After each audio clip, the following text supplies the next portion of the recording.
Kali ini Ustazah akan menerangkan materi SPDP kelas 3 tema 1 subtema 3 tentang gambar dekoratif.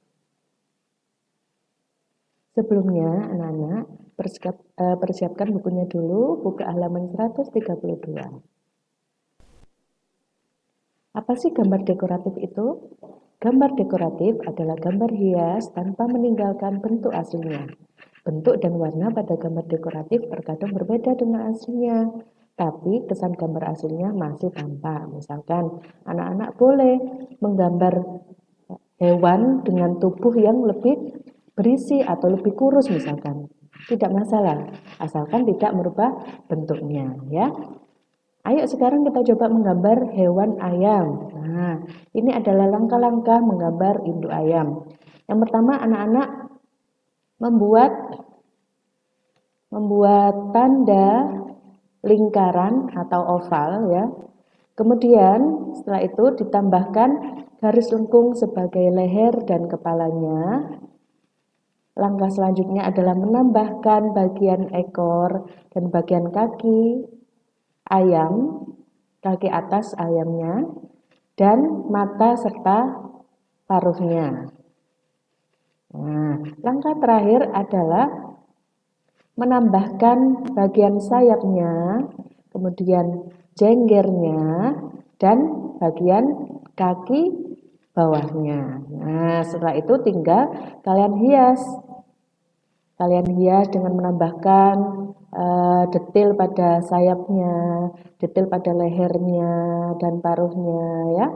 Seperti itu, baru kemudian diwarnai. Nah, itu tadi adalah langkah menggambar induk ayam. Sekarang kita akan belajar tentang menggambar anak ayam. Bagaimana langkah-langkahnya? Kalau tadi induk ayam, kita membuat lingkaran oval. Nah, kalau untuk anak ayam, anak-anak menggambar lingkaran yang berbentuk bulat, ya. Kemudian ditambahkan bagian mata dan paruhnya. Kemudian baru membuat bentuk oval untuk badannya dan kakinya. Kemudian selanjutnya adalah menambahkan detail sayap, ekor, dan jari-jari kakinya. Nah, udah bukan anak-anak untuk menggambarnya? 145, kita akan belajar menggunakan garis dan warna sebagai unsur karya dekoratif. Menggambar dekoratif itu menunjukkan fungsi gambar sebagai hiasan atau motif hias. Jadi berbeda dengan gambar biasa. Kalau gambar biasa, anak-anak tidak perlu memberikan detail untuk hiasan dan tidak perlu mewarna. Nah, sedangkan untuk gambar dekoratif, anak-anak diperlukan untuk menambahkan detail-detail tertentu. Langkah-langkah menggambar dekoratif. Yang pertama, membuat rancangan atau gambar motif pada kertas. Motif hias bisa berupa stilasi. Apa stilasi? Stilasi adalah merubah dari bentuk alaminya menjadi bentuk baru tanpa meninggalkan kesan alaminya. Ya, misalnya tentang fauna, seperti yang Ustazah jelaskan tadi. Misalkan boleh membuat badan hewan lebih berisi, boleh. Kemudian misalkan flora atau tumbuh-tumbuhan, boleh menggambar bunga mawar dengan kelopak yang berbeda dengan aslinya, gitu ya. Lebih lebar atau lebih kecil. Kemudian ada juga bentuk abstrak atau motif abstrak atau tidak beraturan dan geometris atau berbentuk. Langkah kedua adalah rancangan gambar, bisa berupa gambar hitam putih maupun berwarna.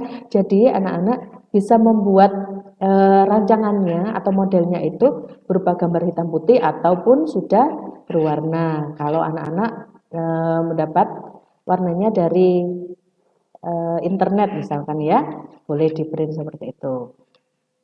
Langkah berikutnya adalah warna yang digunakan dalam gambar dekoratif bisa diambil dari pewarna buatan maupun pewarna dari alam. Pewarna buatan bisa anak-anak menggunakan krayon, bisa menggunakan spidol, bisa menggunakan banyak sekali, ya, cat air, cat minyak, seperti itu.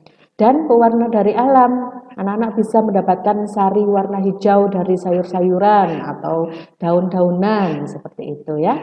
Nah, bagaimana cara menggunakan garis dan warna sebagai unsur karya dekoratif? Kalau tadi sudah dicontohkan anak-anak menggambar induk ayam dan anak ayam. Nah, garis dan warna digunakan untuk memberikan detail pada gambar yang sudah anak-anak buat. Misalkan di sini adalah gambar ikan koi ya ini ya. Nah, ada unsur garis yang digunakan pada ekor dan siripnya. Ya. Kemudian warnanya, anak-anak boleh menggunakan warna apa saja yang menarik, tidak harus terpaku pada contohnya. Nah, demikian tadi yang dapat saya sampaikan. Untuk tugasnya, tugas materi SPDB Subtema 3 adalah yang pertama, ayo berkreasi halaman 133. Anak-anak ditugaskan untuk menggambar dekoratif hewan. Selain ayam boleh anak-anak menggambar hewan yang lain, boleh kupu-kupu ataupun hewan yang lain ya. Kemudian tugas yang kedua adalah ayo berkreasi halaman 146, menggambar dekoratif dengan motif hewan. Hampir sama tapi ada detail-detail langkah-langkahnya ya, nanti dilihat di bukunya masing-masing. Kapan tugasnya dikumpulkan? Tugasnya dikumpulkan sewaktu mengumpulkan buku paket. Nanti akan diinfokan lebih lanjut di grup. Itu saja yang dapat Ustazah sampaikan. Wassalamualaikum warahmatullahi wabarakatuh.